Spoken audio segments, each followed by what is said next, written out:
These are the non-negotiables. Vibrant collaboration. Uh, no repeat ingredients. It's just, honestly, it is the ravings of a madman. And in season 3 of The Bear, we're getting so fucking serious. Like, it hurts. And it's so, so good. I just am loving it so much. For those that are unaware, season 3 follows Carmen Bizzardo, played by Jeremy Allen White, and Sydney Adamu, played by Ayo Edebiri, and Carmi's cousin Richie, played by Ebon Moss Bachrach, as they take what they need to do everything that they can to elevate this newly opened, revamped restaurant, The Bear, that was the beef of Chicagoland, but still functions as that during lunchtimes. And they've turned it into a fine dining establishment, and they want, well, Richie particularly wants a Michelin star, and he's obsessed by it, to the point of just churning through relationships and burning everything in its wake because of this one star.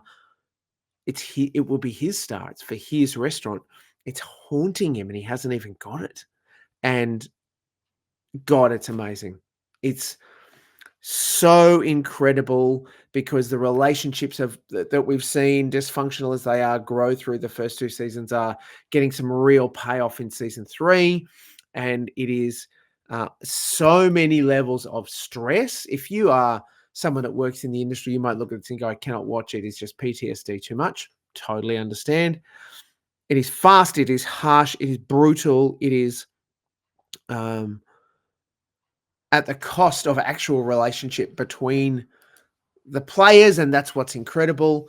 And that's just in the kitchen. That's not even talking about Carmi's history, which we're getting a lot of as the main protagonist. We get sort of more insight into how he got to where he is and why he's like this.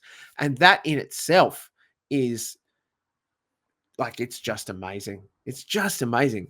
So the incredible, without spoiling stuff that has gone before, and Kyle, the excellent guy that we have at TV Blackbox that does a whole bunch of stuff, has said that he hasn't watched it. He's been sleeping on it. I'm going to try and do this without spoilers, Kyle, because I want to help you appreciate it. Season 3 picks up fresh off the back of season 2 ending.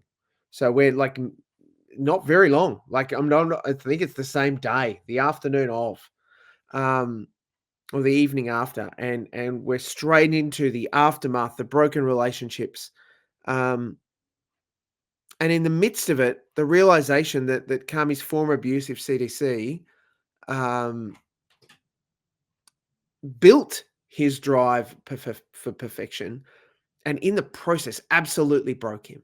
And he had some great mentors, people that developed him and counseled him and cherished him and encouraged him. And then there was this character played by John McHale, who's a complete prick, and it's perfect, who just absolutely beat him down. And look, I would expect some big payoffs in Carmi's history playing out through this season. I've seen the first 9. I'm just sitting on episode 10 for reasons I'll tell you about in a second. But the thing that I thought was most amazing about season 3, and just quickly before I dive into this, Stephen says that season 3 is a letdown. I profoundly disagree. I get that you may think that that's the case, Stephen, and that's fine. Profoundly disagree. This is just compelling television if you can get past the stress, if you can deal with all of the trauma that flies around those relationships. Episode 1 of season 3 is amazing. It's a short film in 28 minutes.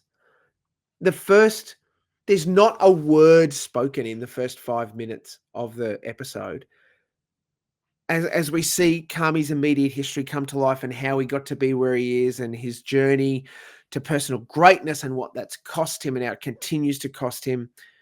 And then there's like a sentence. And then across the rest of the episode, it's just really sparse but incredible visuals. This is a TV series that demands every part of your attention. You cannot turn away. And I think that is a rarity in particularly streaming drama these days.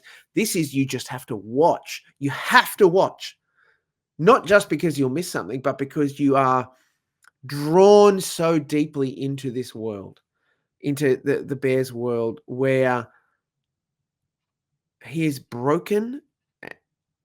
It's like a 12-step program. He's broken and he doesn't want to admit it, but he knows he's broken. And we see in the way he interacts with people like Richie, who he dearly loves, and Sydney, who he has this incredible professional relationship with, he's just burning them. And Sydney is working with her idol effectively, and she's getting Jackie. You can see it's eating at her. She wants to be a part of vibrant collaboration, but he's changing everything. Like it's this amazing mess. And I think that it's not. This is the penultimate season of the Bears. Season 4 will be its last. There was rumors that they were filming it at the same time because all of the players are just incredibly, hot in demand now, but that's not the case. They will, or they have filmed bits and they will film all. They will film it all. Season 4 coming, I believe, 2025, and that's it. So the story will be delivered to us.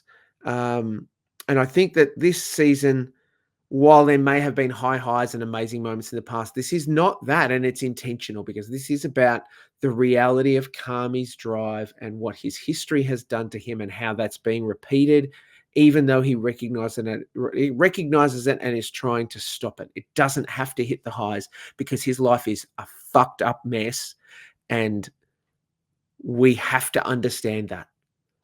And we have to journey through that with him to feel and develop the payoff. So I think, look, first of all, you need to stop listening to me bang on about it. Just go fucking watch it. Kyle, just go and watch it. It's amazing. Just go and watch it. If you are someone that wants to meter it out, and I do recommend that you do, my friend, the very excellent comedian Justin Hamilton, has created a companion podcast series. He is watching one episode of The Bear season 3 every day and dropping like a 20 to 30 minute sort of reflection and review on that episode. And it's brilliant. It's so good because he is able to reflect a lot more deeply than I can. And of course he can drop spoilers, and I'm not dropping spoilers for it. It's totally worth your while. If you haven't seen it, do that. Watch an episode a day and listen to the podcast. That's the way Hamo's doing it. And I as someone who's watched the first 9, I've now saved episode 10 because I want to, after episodes 9 podcast, watch episode 10 and listen to the podcast. It's so good. And I love Hamo's thoughts and engagement and reflection on this. I do know that the story takes us to some dark places and some amazing places. And the fact that we get, again, just sprinkled lightly, an incredible core cast in, as I said, White and Edebiri and Moss Bachrach. Then, of course, there's Abby, Elliott, Lionel Boyce, Liza Colón-Zayas, Matty Matheson, Molly Gordon, and Oliver Platt. People, oh my God, that's the core cast. The facts are so funny. Jesus, the facts are so great. But then you get some excellent actual chefs in as special guests, and of course Olivia Colman and Jamie Lee Curtis and Sarah Paulson, and some nice surprise ones that I won't ruin for you, that are just glorious. And that the strength of those key special players and the core cast mixed together with this incredible story is reason enough that you should go and watch The Bear season 3. All 10 episodes are available right now on Disney Plus. I'm going to stop talking. Go and watch it. Just go and watch it. Go and watch it.